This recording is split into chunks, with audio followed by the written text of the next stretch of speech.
Assalamualaikum warahmatullahi wabarakatuh. Bagaimana kabarnya teman-teman? Semoga kita semua tetap berada di perlindungan Allah Subhanahu wa taala. Selamat datang kembali di Praktikum Biomedik 2 FKM UAD bersama saya Kuri Amanda Izati. Hari ini kita akan mempelajari terkait dengan trematoda. Trematoda adalah jenis parasit yang di situ bentuknya pipih seperti daun, kecuali Schistosoma. Jadi Schistosoma ini adalah salah satu spesies dari trematoda yang bentuknya tidak pipih. Selain itu, berarti spesiesnya bentuknya pipih. Nah, kemudian memiliki 2 buah alat hisap oral sucker. Kemudian, trematoda adalah parasit yang hermaprodit atau tidak ada jantan dan betina, karena dalam satu tubuhnya itu ada testis dan sel telur. Jadi untuk menghasilkan suatu telur itu tidak perlu ada jantan dan betina, karena dia sendiri itu sudah bisa menghasilkan sel telur. Kemudian dia tidak mempunyai rongga tubuh dan sistem pencernaan, sekresi, dan sarafnya itu sederhana. Itu adalah ciri-ciri dari trematoda secara umum. Nah, trematoda itu dibagi menjadi 4 berdasarkan habitatnya. Untuk yang pertama, di pembuluh darah itu ada Schistosoma hematobium, Schistosoma mansoni, Schistosoma japonicum. Kemudian yang kedua adalah paru-paru, yang mana spesiesnya adalah Paragonimus westermani. Kemudian yang ketiga, trematoda yang berhabitat di usus adalah Fasciolopsis busci, Echinostoma revolutum, dan Echinostoma ilocanum. Nah, yang terakhir adalah trematoda yang berhabitat di hati, yaitu Clonorchis sinensis, Fasciola hepatica, dan Fasciola gigantica. Namun, pada kesempatan kali ini yang akan kita pelajari hanyalah Fasciola hepatica dan Fasciola gigantica yang merupakan trematoda hati, dan Paragonimus westermani yang merupakan trematoda paru-paru. Dan juga kami akan membahas sedikit terkait dengan Schistosoma yang merupakan trematoda pembuluh darah. Yang pertama, kita akan membahas terkait dengan Fasciola SP, yaitu Fasciola hepatica dan Fasciola gigantica. Seperti biasa, kita akan mengetahui terlebih dahulu siklus hidupnya sebelum kita beranjak ke morfologinya.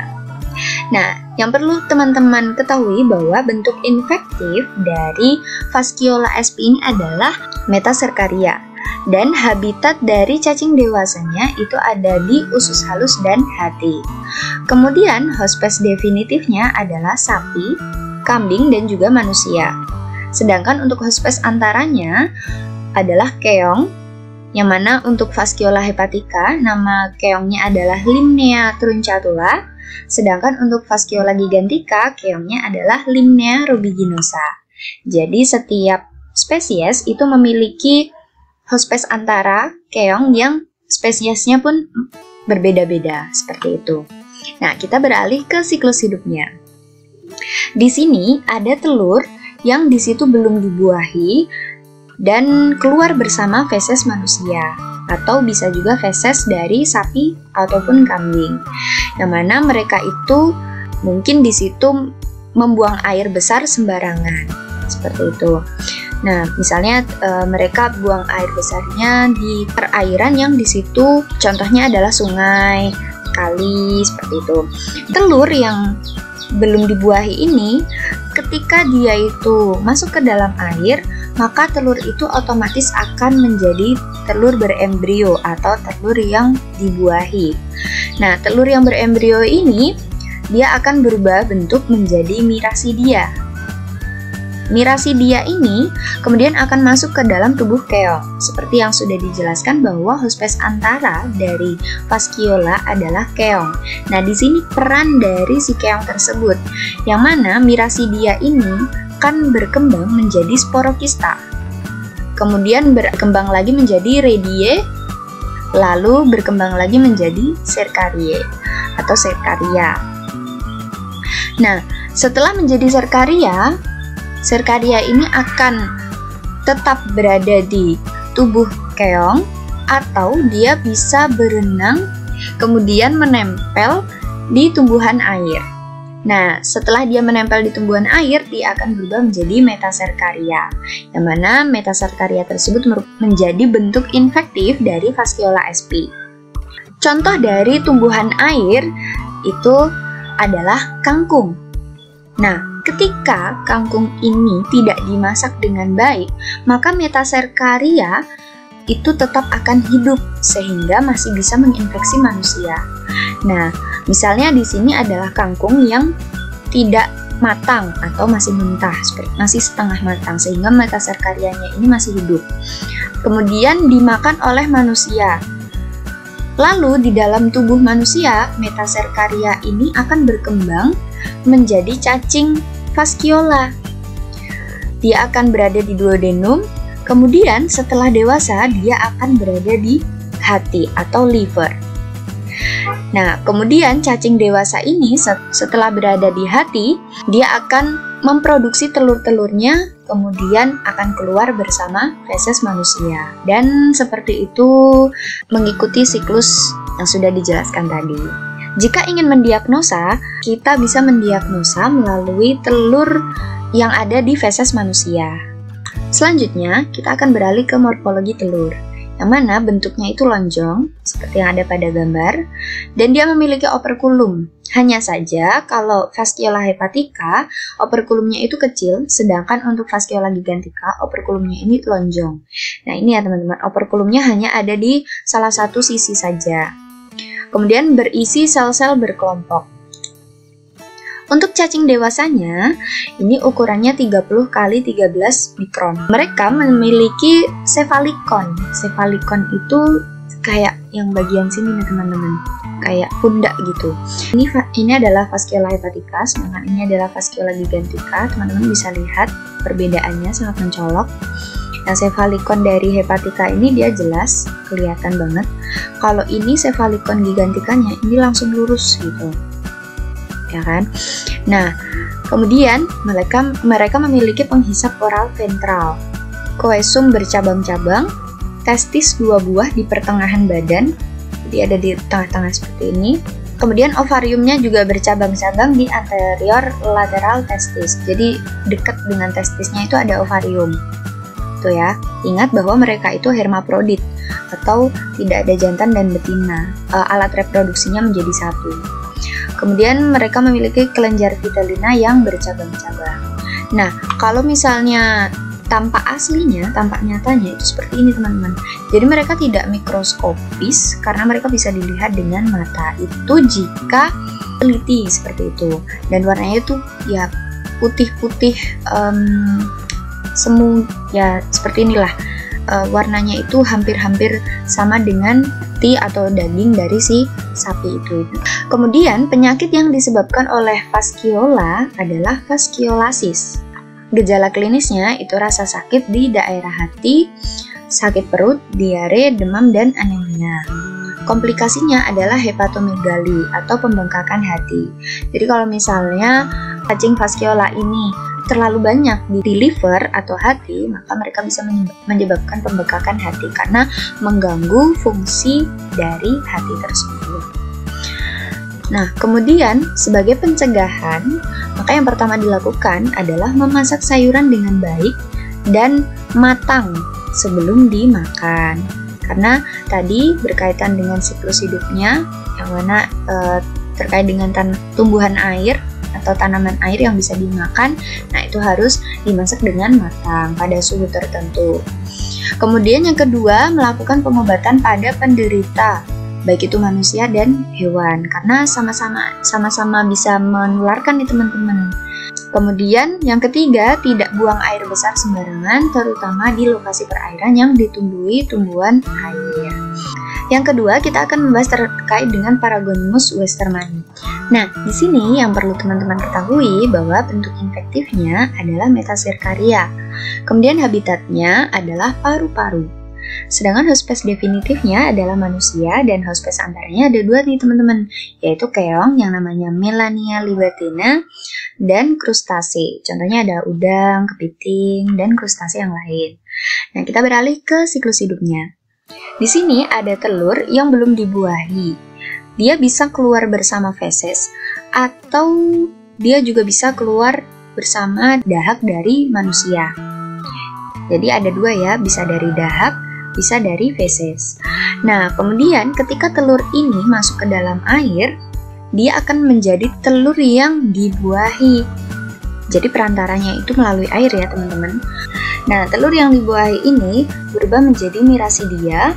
Kemudian mirasidia ini akan masuk ke dalam tubuh keong yang bernama Melania libertina tadi. Di dalam tubuh keong, dia akan berubah menjadi sporokista. Dari sporokista menjadi redie, dan dari redie menjadi serkarie.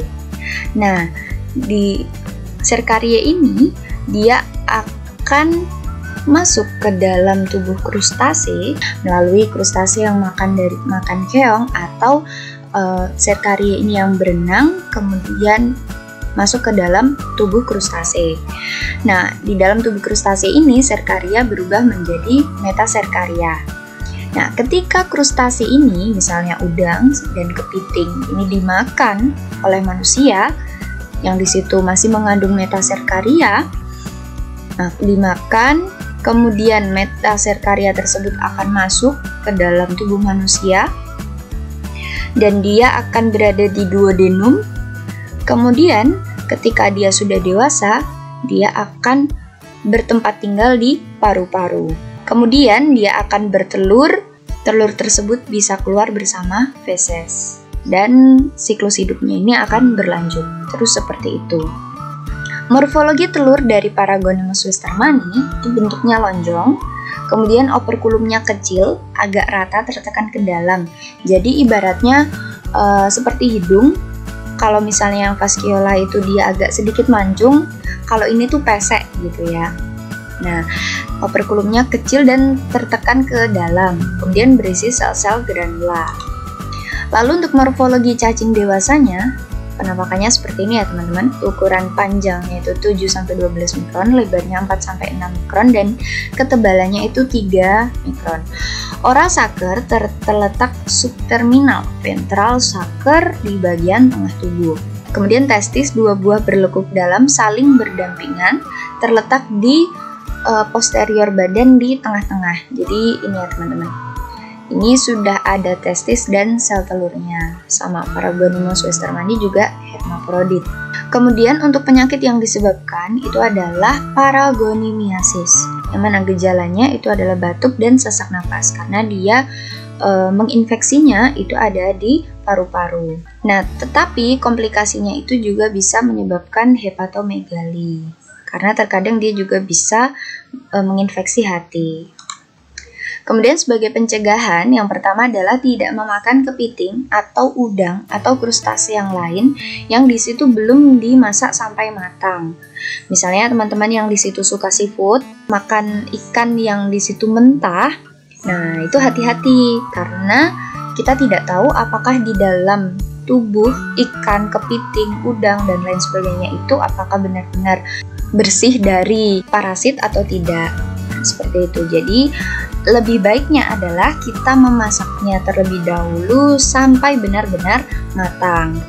Kemudian pencegahan yang kedua adalah tidak buang air besar sembarangan, terutama di lokasi perairan. Karena ini menyangkut bahwa telur yang dihasilkan itu memerlukan air untuk berembrio atau untuk terjadi telur yang dibuahi. Kemudian yang ketiga, melakukan pengobatan pada penderita. Tetap seperti pencegahan dini, mengobati sumber infeksi. Kemudian yang ketiga, kita beralih ke Schistosoma sp, yaitu Schistosoma hematobium, Mansoni, dan Japonicum. Sebenarnya pada praktikum ini kita tidak membahas secara detail terkait dengan Schistosoma sp, tetapi kita memberikan sedikit gambaran terkait dengan parasit ini sebab masih beberapa daerah di Indonesia itu masih menjadi endemis dari Schistosomiasis, dari parasit Schistosoma. Nah, di sini adalah telur dari Schistosoma dan ini adalah cacing dewasanya. Jadi untuk morfologi telurnya ini yang Japonicum, sedangkan ini yang Mansoni dan ini hematobium. Setiap telurnya itu berbeda-beda. Yang ini bulat, ini lonjong, tetapi mempunyai spina. Spina itu ini ya teman-teman, spina. Ini di samping, sedangkan untuk spina dari hematobium ini di bawah, seperti itu.